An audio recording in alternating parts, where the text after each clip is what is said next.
행렬의 대각화는 매우 활용도가 높은 개념입니다. 피보나치 수열의 일반항 구하기, 2차 곡선의 회전 등 우리 채널에서도 몇 가지 활용되는 예들을 다룰 예정인데요. 이번 영상에서는 그러한 대각화에 대해서 알아볼 겁니다. 특히 2 곱하기 2 행렬에 대해서만 대각화를 다룸으로써 다른 선형대 수학의 그런 이론들 없이 한번 최대한 대각화를 쉽게 설명해 보도록 하겠습니다.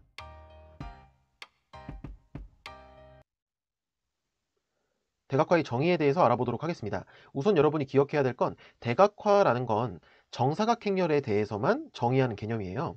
지금 우리는 이번 강의에서는 2 곱하기 2에만 한정된다고 했으니까 일단 A를 2 곱하기 2 행렬이라고 하겠습니다. 자, 그랬을 때 A가 대각화 가능하다라는 게 무슨 뜻이냐?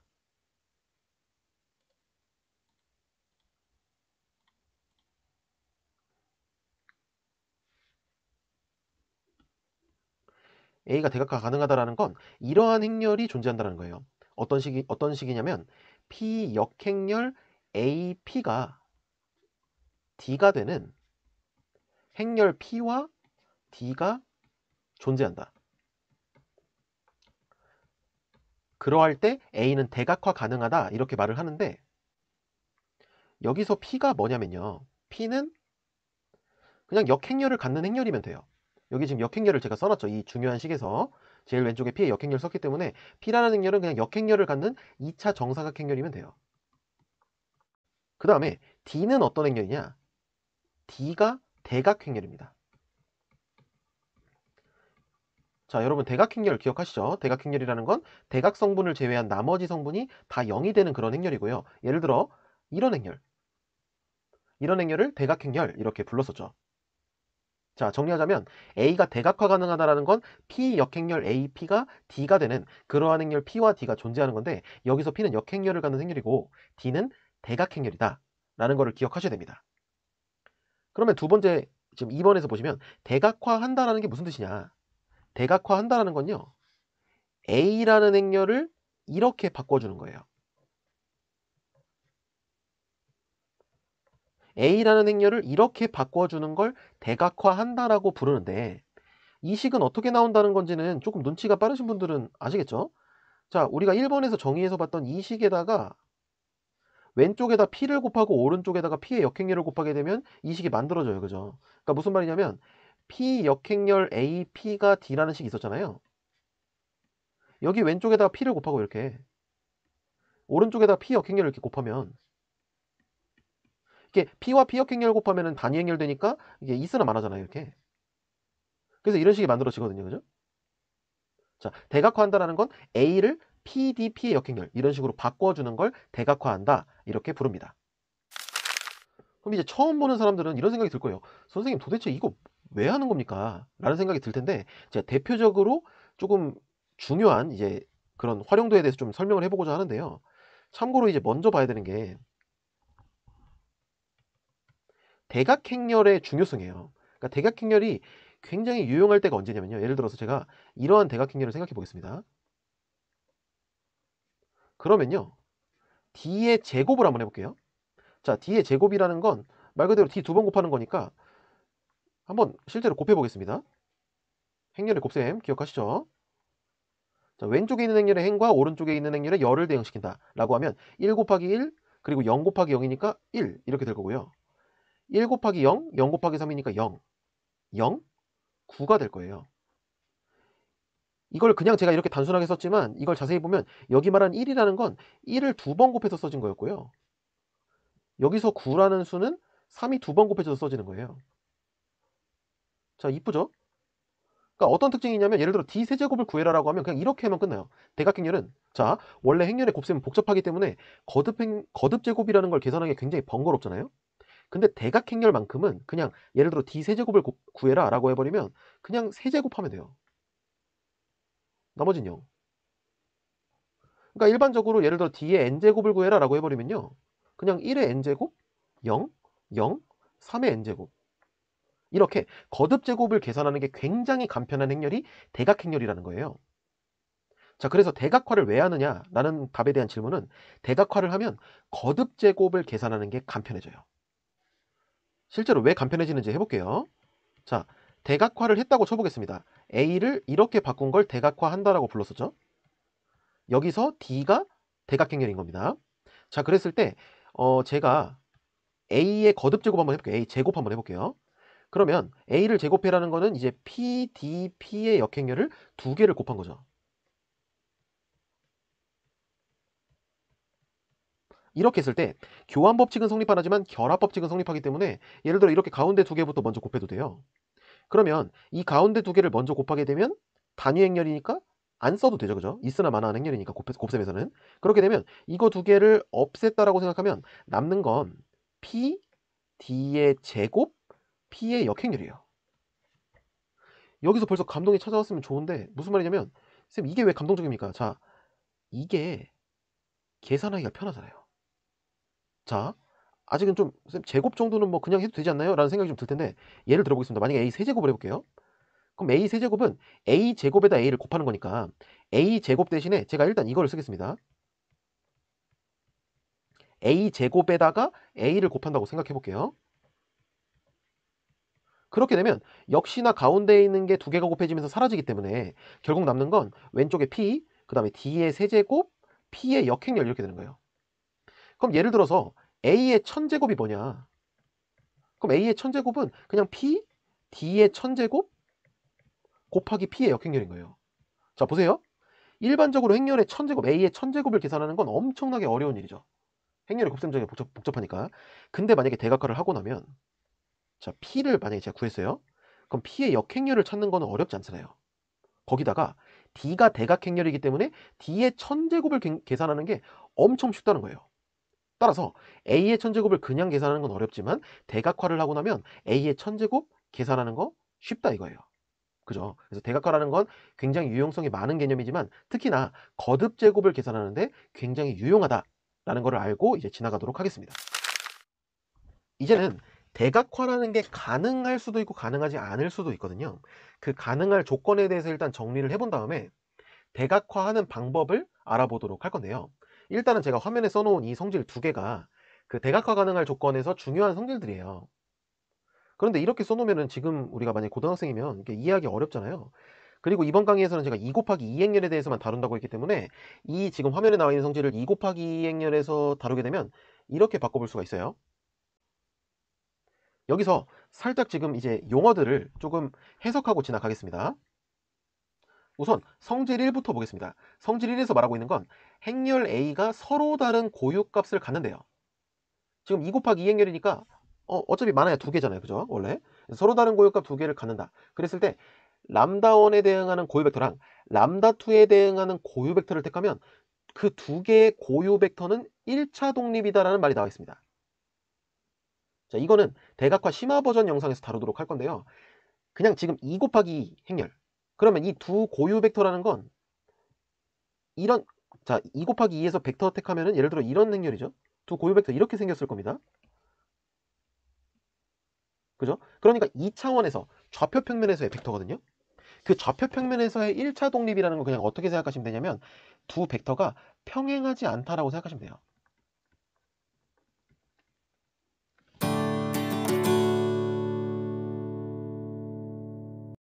다시 2 곱하기 2 행렬에서 서로 다른 고유값에 대응하는 두 고유 벡터. 그러니까 람다1과 람다2에서 고유 벡터를 하나씩 택하게 되면 그 두 개의 고유 벡터는 무조건 평행하지 않다. 이게 알려져 있는 거예요. 이게 성질 1인 겁니다. 자, 그 다음 성질 두 번째 행렬 A가 2차 정사각 행렬이래요. 역시 그랬을 때 행렬 A가 대각화 가능할 필요 충분 조건은 1차 독립인 두 개의 고유 벡터만 있으면 끝나는 거예요. 자, 성질 1이랑 성질 2를 잘 보겠습니다. 자, 보세요. 1차 독립인 두 개의 고유 벡터가 있으면 무조건 대각화 가능하다 했잖아요. 근데 성질 1에서 뭘 봤냐면요. 이걸 봤어요. 서로 다른 고유값을 갖는다. 그러면 1차 독립인 두 개의 고유 벡터를 갖는다. 이게 성질 1이거든요. 따라서 성질 1과 성질 2를 조합하면 서로 다른 고유값을 가지면 A는 대각화 가능하다라는 거예요. 근데 여기서 성질 1은 지금 필요 충분 조건 아니에요. 그러니까 지금 뭐가 문제냐면 이게 안 되거든요. 즉 정리하자면 서로 다른 고유값을 제가 만약에 구했어요. 자, 2 곱하기 2 행렬의 고유값 두 개를 구했더니 그 고유값 두 개가 서로 달라. 그러면 A는 대각화 가능한 거예요. 근데 두 개의 고유값이 똑같아? 그러면 잘 모르겠다는 거죠. 직접 해봐야 된다는 거죠. 2 곱하기 2 행렬의 대각화 가능할 조건은 생각보다 간단하게 정리를 할 수가 있어요. 어떻게 정리를 할 수가 있냐면요. 자, 보세요. 행렬 A가 서로 다른 두 개의 고유값을 가져요. 그러면 A는 무조건 대각화 가능하다고 조금 전에 얘기를 했었죠.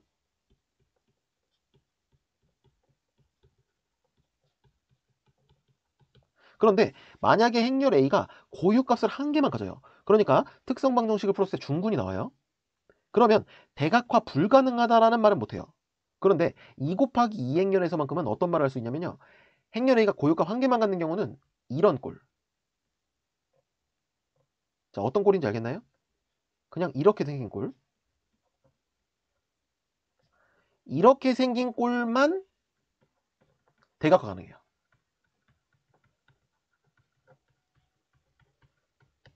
요약하자면 이럽니다. 그러니까 이게 의미하는 건 뭐냐면요. 자, 만약에 행렬 A의 고유값을 구했더니 고유값이 한 개예요. 거기다가 A가 KI 꼴이 아니에요. 그러면 A는 대각화 가능하지 않아요. 이렇게 일단은 여러분이 조금 기억을 하셔도 됩니다. 요약하자면 이겁니다. 서로 다른 두 개 고유값 가져? 그럼 무조건 대각화 가능한 거고요. 고유값이 하나밖에 없어. 중군이 나왔어. 그랬을 때는 KI 꼴이 아니라면 무조건 대각화는 가능하지 않다. 이렇게 기억하면 되겠습니다. 지금부터 2 곱하기 2 행렬을 대각화하는 방법에 대해서 알아보도록 하겠습니다. 대각화를 하는 방법이라는 게 뭘까요? 그렇죠. 대각화를 하는 방법이라는 건 쉽게 말하면 행렬 P랑 행렬 D가 도대체 뭐냐, 이거를 어떻게 찾냐, 찾는 방법에 대해서 알아보자는 거예요. 그죠? 근데 우선 제가 대각화하는 방법을 소개하기 전에 결국은 사실 이런 거거든요. 자, 여러분, A가 만약에 KI 꼴이에요. 그럼 이거 이렇게 생겼잖아요. 이거 대각화 해야 되나요? 그냥 이거 자체가 대각행렬이죠, 그죠? 그러니까 대각행렬은 대각화를 한다라는 것 자체가 웃긴 거거든요. 그러니까 선생님 저 그래도 대각화 할래요. 아니 이렇게 쓰면 끝나잖아요. 자, 이거 A가 그냥 대각행렬이니까 옆에다 I 붙이고 I 역행렬 붙이면 이거 대각화죠, 그죠? 그러니까 대각행렬은 이미 사실 대각화가 할 필요도 없는 거고 대각화가 무조건 되는 거예요. 그러니까 대각행렬 이런 KI꼴을 대각화하는 일은 할 필요도 없고 원래 안 하는 거예요, 그죠? 이런 거는. 그러니까 우리는 사실 이런 꼴을 당연히 안 다룰 텐데 대각화를 한다는 건, 자, 만약에 이렇다라면 고유값이 하나일 때는 무조건 대각화 불가능하잖아요, 그죠? 따라서 우리가 2 곱하기 2 행렬을 대각화하는 방법을 다룬다는 건 이럴 때만 대각화를 하는 겁니다. 자, 어떨 때 대각화냐? A가 KI 꼴이 아니면서 서로 다른 두 고유값을 가질 때,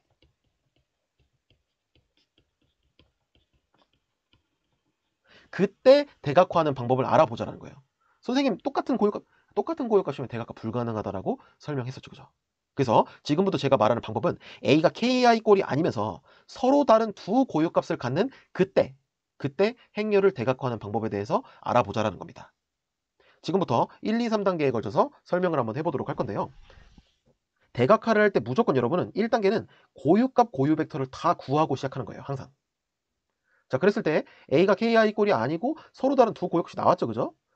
그럼 2단계는 뭐 하는 거냐면 이 서로 다른, 예를 들어 뭐 람다1하고 람다2라는 고유값이 나왔으면 이 고유값에서 고유 벡터를 하나씩만 고르라는 거예요. 그냥 여러분 마음에 드는 거 아무거나 하나씩 고르면 돼요. 예를 들어 여기서 뭐 A, B를 골랐고요. 여기서 고유 벡터를 C, D를 골랐다고 쳐볼게요. 그랬을 때 행렬 P랑 D는 어떻게 결정된다는 게 알려져 있냐면요. 우선 D는요, 대각행렬이죠? 이 대각성분이 고유값이 된다는 게 알려져 있어요. 이렇게. 그리고 P는요, 열들이 고유 벡터가 되게 생겼다는 것도 증명이 돼 있어요. 그런데 이때 어떻게 대응시켜줘야 되냐면 지금 여기 보시면 람다1이 1열에가 있죠. 그죠? 행렬 뒤에서. 그러면 P의 1열은 람다1에 대응하는 고유 벡터를 그대로 써주면 끝나요. 이렇게. 그리고 람다2에 대응하는 고유 벡터를 2열에 써주면 끝나요. 그러니까 이 열들이 고유 벡터가 되는 행렬이고요. 자, D랑 P를 이렇게 놓으면 실제로 대각화가 되는 거예요. 즉 A가 P, D, P의 역행렬이 된다라는 게 증명이 되어 있습니다. 그래서 여러분은 이 방법을 기억하시고 예제를 한번 풀어보면서 아, 이런 식으로 하면 대각화가 되는구나 라고 이제 숙지를 하면 되는 겁니다. 자, 이제 실제로 2 곱하기 2 행렬 대각화를 해보겠습니다. 자, 그러면 1단계는 고유값과 고유 벡터를 구하는 건데요. 이 예제는 6강에서 제가 풀었던 예제와 정확히 똑같은 예제이기 때문에 고유값과 고유 벡터를 구하는 과정은 생략해서 하도록 하겠습니다. 만약에 그 과정이 궁금하신 분은 6강에 있는 내용을 한번 다시 찾아보시면 될 것 같고요. 과정을 생략해보면 이 행렬의 실제로 고유값을 구하면요. 고유값은 1이랑 마이너스 1이 나와요. 그리고요. 고유 벡터는요. 람다가 1일 때 이때 1에 대응하는 고유 벡터는 이런 꼴이에요. t, t. 물론 고유 벡터니까 t가 0이면 안 되겠죠. 그죠? 그리고 람다가 마이너스 1일 때, 즉 마이너스 1에 대응하는 고유 벡터는 이런 꼴이에요. 당연히 고유 벡터니까 0이면 안 될 거고요. 이렇게 고유값과 고유 벡터를 다 구하라는 겁니다. 이때 이 행렬은 서로 다른 두 개의 고유값 가지니까 당연히 대각화가 가능한 상황이에요. 그죠? 자, 이제 2단계로 넘어가겠습니다. 2단계에서는 각 고유값에서 고유 벡터를 하나씩만 선택해요. 여러분이 마음에 드는 거 아무거나 선택하시면 돼요. 자, 저 같은 경우는 람다가 1일 때 대응하는 고유 벡터를 그냥 이게 이쁘잖아요. 그죠? 1, 1. 그리고 람다가 마이너스 1일 때 고유 벡터를 마이너스 1, 1 이렇게 선택할게요. 뭐 선생님 저는 1, 마이너스 1, 선생님 저는 10, 마이너스 10, 뭐 마이너스 10, 10 이렇게 선택할게요. 그래도 상관없어요. 무조건 대각화가 됩니다. 저는 근데 가장 간단한 형태인 이런 식으로 고유 벡터를 하나씩 골랐어요. 그러면 행렬 D는 뭐가 되냐? D부터 결정할게요. 행렬 D는 이렇게 되죠. 대각성분이 고유값인 대각행렬이 될 것이고 P는 각 열이 고유 벡터가 된다라고 했었는데 이때 주의점은 이 순서만 맞춰주면 돼요. 자, 제가 1열에다가 고유값 1을 썼으니까 1열에다가 고유값 1에 대응하는 고유 벡터를 쓰면 된다라는 겁니다. 그래서 1, 1 이렇게 쓰고요. 이 열에다가는 마이너스 1에 대응하는 고유 벡터인 마이너스 1, 1 이렇게 쓰게 되면 아, 0, 1, 1, 0이라는 원래 행렬은 P, D, P의 역행렬이다 라는 식이 성립해요. 그럼 이렇게 만들어 놓은 상태에서 예를 들어 이 행렬의 천제곱을 구해라 라고 하면 D의 천제곱 지금 계산되잖아요. 바로. 그죠? D의 천제곱 i죠. 계산되나요? 대각성분의 천제곱 하면 되니까. 그렇게 되면은 거듭제곱들을 계산하기 굉장히 간편해진다 라는 얘기를 해본 겁니다. 자, 대각화 예제를 하나만 더 풀어보도록 하겠습니다. 그럼 1단계에서는 고유값 고유벡터 구하는 거니까 이때는 제가 고유값을 한번 직접 계산해 보도록 할게요. 자, 이 행렬을 A라고 두면요. 고유값 계산하는 거 기억하시죠? 특성 방정식 만드는 거니까 A-람다 i의 행렬식을 계산하는 거였고 그럼 이 행렬식 실제로 람다 i를 뺀다는 건 대각성분에서 람다를 빼는 거니까 이렇게 쓸 수 있죠. 그럼 행렬식 AD-BC니까요. AD B C 이렇게 될 거고 계산하면 람다 제곱 마이너스 6람다 플러스 8 플러스 1이라서 람다 제곱 마이너스 6 람다 플러스 9니까 람다가 3밖에 없어요. 중근을 갖죠. 그럼 제가 뭐라고요? 자, 2 곱하기 2 행렬인데 KI 꼴이 아니야? 근데 고유값이 하나밖에 없어요? 따라서 이 행렬은 대각화 가능하지 않은 행렬이에요. 당연히 2, 3단계는 할 필요도 없겠죠. 그죠? 지금까지 1강부터 7강까지 걸쳐서 행렬의 기본적인 개념들에 대해서 학습을 해봤습니다. 이후에 7강에 덧붙이는 강의로 조금 더 대학 수준의 대각화 설명 영상을 올릴 예정이고요. 앞으로 대각화뿐만 아니라 여러 행렬 이론들에 대한 활용에 대한 그런 걸 활용하는 여러 사례들을 꾸준히 업데이트하도록 하겠습니다. 관심을 가져주시고요. 감사합니다.